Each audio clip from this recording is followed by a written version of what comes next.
কখনো কি মাথায় এসেছে একটা বোতাম চাপলেই ঘরের লাইটটা কিভাবে জ্বলে ওঠে, বা একটা রোবট ঠিকঠাক নির্দেশনা মেনে চলে কিভাবে? এই সব কিছুর পেছনেই কিন্তু থাকতে পারে ছোট্ট একটা ব্রেইন, আরডুইনো। তো চলুন আজকে এই দারুণ টুলটা নিয়ে কথা বলা যাক। আচ্ছা, তো আমরা একদম গোড়া থেকে শুরু করব। প্রথমে জানব আরডুইনো জিনিসটা আসলে কি, তারপর দেখব এর ভেতরের কলকবজা, মানে এর কোর কম্পোনেন্টস। এরপর জানব এটা কাজ করে কিভাবে, আর নিজের হাতেই একটা ছোট্ট প্রজেক্ট বানিয়ে ফেলব। আর সব শেষে দেখব এই ছোট্ট জিনিসটা দিয়ে আর কি করা সম্ভব। তো আরডুইনো আসলে কি? সহজ কথায় বললে এটা হচ্ছে যে কোনো প্রজেক্টের ব্রেইন। এই যে ছোট্ট একটা বোর্ড দেখছেন, এটাই কিন্তু সবকিছুর মাথা হিসেবে কাজ করতে পারে।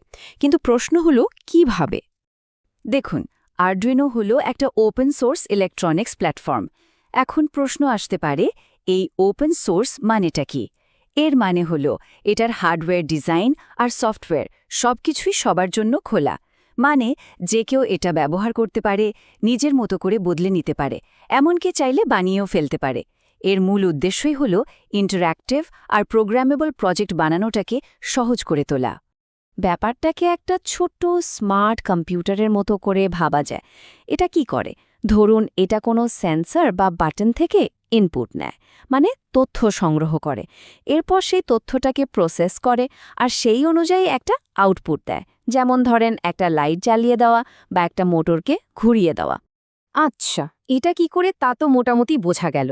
এবার চলেন বোর্ডটার দিকে একটু ভালো করে তাকাই। এর অ্যানাটমিটা একটু দেখি, মানে এর ভেতরে কি আছে। বোর্ডটার দিকে তাকালেই দেখবেন অনেকগুলো পেন আছে, তাই না? এগুলোর মধ্যে কিছু হলো ডিজিটাল পেন।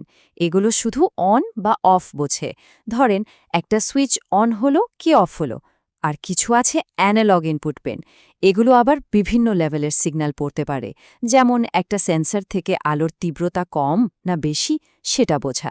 আর সবচেয়ে বড় সুবিধা হলো পাওয়ার আর কোড আপলোড দুটোই করা যায় একটা সাধারণ ইউএসবি কানেকশন দিয়ে।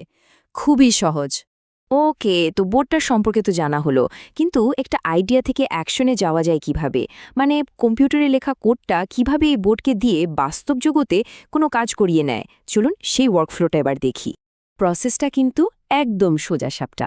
স্টেপ 1, আরডুইনোর যে নিজস্ব সফটওয়্যার আছে, যেটাকে আমরা বলি আরডুইনো আইডিই, সেখানে কোডটা লিখতে হয়। এটাকে স্কেচও বলা হয়। স্টেপ 2, কোডটা কম্পাইল করতে হয়, মানে সফটওয়্যারটাই কোডটাকে বোর্ডের বোঝার মতো ভাষায় বদলে নেয়। স্টেপ 3, ইউএসবি দিয়ে কোডটা বোর্ডে আপলোড করে দেওয়া হয়। আর ফাইনালি বোর্ড সেই কোড অনুযায়ী চলতে শুরু করে। ব্যাস, এটুকুই। থিওরি তো অনেক হলো, এবার একটু প্র্যাকটিক্যাল কিছু করা যাক, তাই না? ইলেকট্রনিক্সের জগতে হ্যালো ওয়ার্ল্ড প্রজেক্ট হলো একটা লাইটকে ব্লিঙ্ক করানো। তো চলুন আমাদের প্রথম প্রজেক্ট হিসেবে আমরাও সেটাই করে ফেলি। বিশ্বাস হবে না হয়তো, কিন্তু একটা এলইডি লাইটকে নিজের ইচ্ছে মতো জ্বালানো নেভানোর জন্য এই কয়েক লাইনের কোডই যথেষ্ট। চলেন কোডটাকে একটু কেটে ছেড়ে দেখি, মানে ব্রেকডাউন করে বুঝি কোন অংশটা কি কাজ করছে। প্রথমেই আসে ভয়েড সেটআপ অংশটা। এই ফাংশনের ভেতরের কোডটা শুধু একবারই রান করে, ঠিক যখন বোর্ডটা চালু হয়। এখানে পিন মোড 13, আউটপুট লাইনটা দিয়ে আমরা বোর্ডকে বলে দিচ্ছি, শোনো, ১৩ নম্বর পিনটাকে আমরা আউটপুট হিসাবে ব্যবহার করব, মানে এই পিন দিয়ে আমরা সিগন্যাল পাঠাবো। এরপর আসছে ভয়েড লুপ। নামের মধ্যেই কিন্তু এর কাজটা লুকিয়ে আছে। এর ভেতরের কোডটা চলতেই থাকে, মানে লুপ করতে থাকে।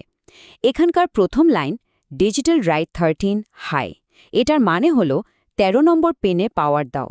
আর যেই না পাওয়ার দেওয়া হয়, পেনের সাথে লাগানো এলইডিটার সাথে সাথে জ্বলে ওঠে। এখন এলইডিটা তো জ্বলে উঠল, কিন্তু আমরা তো চাই এটা একটু জ্বলে থাকুক, তাই না? ঠিক এই কাজটাই করে পরের লাইনটা, ডিলে ১০০০। এই কমান্ডটা আরডুইনোকে বলে, একটু দাঁড়াও। ঠিক ১০০০ মিলিসেকেন্ড, মানে ১ সেকেন্ডের জন্য প্রোগ্রামটা থেমে যায়। ১ সেকেন্ড পর ডিজিটাল রাইট 13 লো কমান্ডটা কাজ করে। এটা ঠিক আগেরটার উল্টো, মানে ১৩ নম্বর পিনের পাওয়ারটা বন্ধ করে দেয়, আর সাথে সাথেই এলইডিটা নিভে যায়। এরপর কি হয়?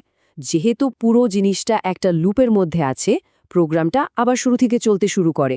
মানে লাইট জ্বলে, ১ সেকেন্ড অপেক্ষা করে, নিভে যায়, আবার জ্বলে। এই চক্রটা চলতেই থাকে। একটা লাইট জ্বালানো নেভানো তো হলো, এটা দারুণ, কিন্তু সত্যি বলতে এটা আর্ডুইনোর বিশাল সম্ভাবনার দুনিয়ায় ঢোকার একটা দরজা মাত্র। এই এক প্ল্যাটফর্ম ব্যবহার করে যে কত কিছু করা সম্ভব তার কোনো শেষ নেই। দেখুন, সব কাজের জন্য তো আর একই টুল ব্যবহার করা যায় না, তাই না? আরডুইনোর ক্ষেত্রেও ব্যাপারটা একই।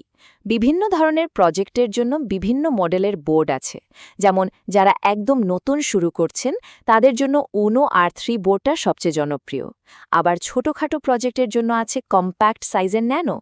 আর যদি কোনো বড় প্রজেক্ট হয় যেখানে অনেকগুলো ইনপুট আউটপুট পিন দরকার, সেখানে কাজে আসে মেগা বোর্ডটা। তো আরডুইনো আসলে ডিজিটাল আর ফিজিক্যাল জগতের মধ্যে একটা ব্রিজ তৈরি করে দেয়। এটা এমন একটা টুল যেটা দিয়ে নিজের আইডিয়া আর কল্পনাকে বাস্তবে রূপ দেয়া সম্ভব। এখন আসল প্রশ্নটা হলো, এই টুলটা ব্যবহার করে নতুন কি তৈরি হতে পারে?